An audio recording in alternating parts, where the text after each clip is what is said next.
కాకినాడ జిల్లా కేంద్రం కాకినాడలో తనిష్క్ జ్యువెలరీ షోరూంలో ఒక ఉద్యోగిని గన్తో బెదిరించి బంగారం దోచుకెళ్లిన సంఘటన బుధవారం నగరంలో సంచలనం సృష్టించింది.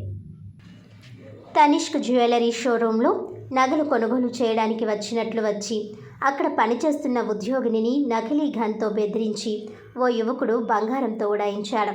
దీంతో వెంటనే షాప్ నిర్వాహకులు పోలీసులకు సమాచారం అందించడంతో అప్రమత్తమైన పోలీసులు తక్షణమే స్పందించి వార్పు రోడ్డు ఫారెస్ట్ ఆఫీస్ దగ్గర దొంగను పట్టుకొని అదుపులోకి తీసుకున్నారు.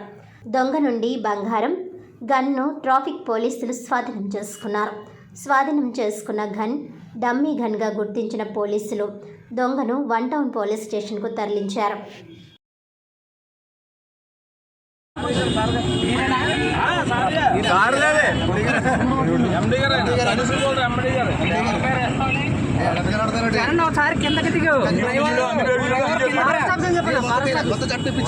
కౌంటర్ చెక్ చేసుకునే కౌంటర్ చెక్ చేయమను కౌంటర్ చెక్ చేసి గన్నులు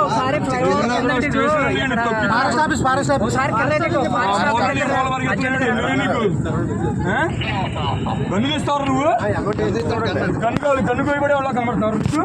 బుడబక్కల పెస్టులు ఒకటి వేసుకొచ్చి బొమ్మ పెస్టులు భయపెడితే ఇంకేతో అనుకున్నావా?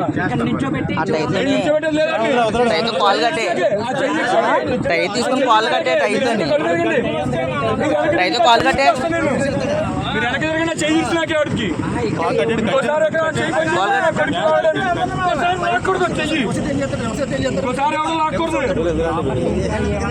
గురుగారు గన్ను కాదు, అది పాయింట్ బ్లాంక్ లో బెగన్ చేశాడు.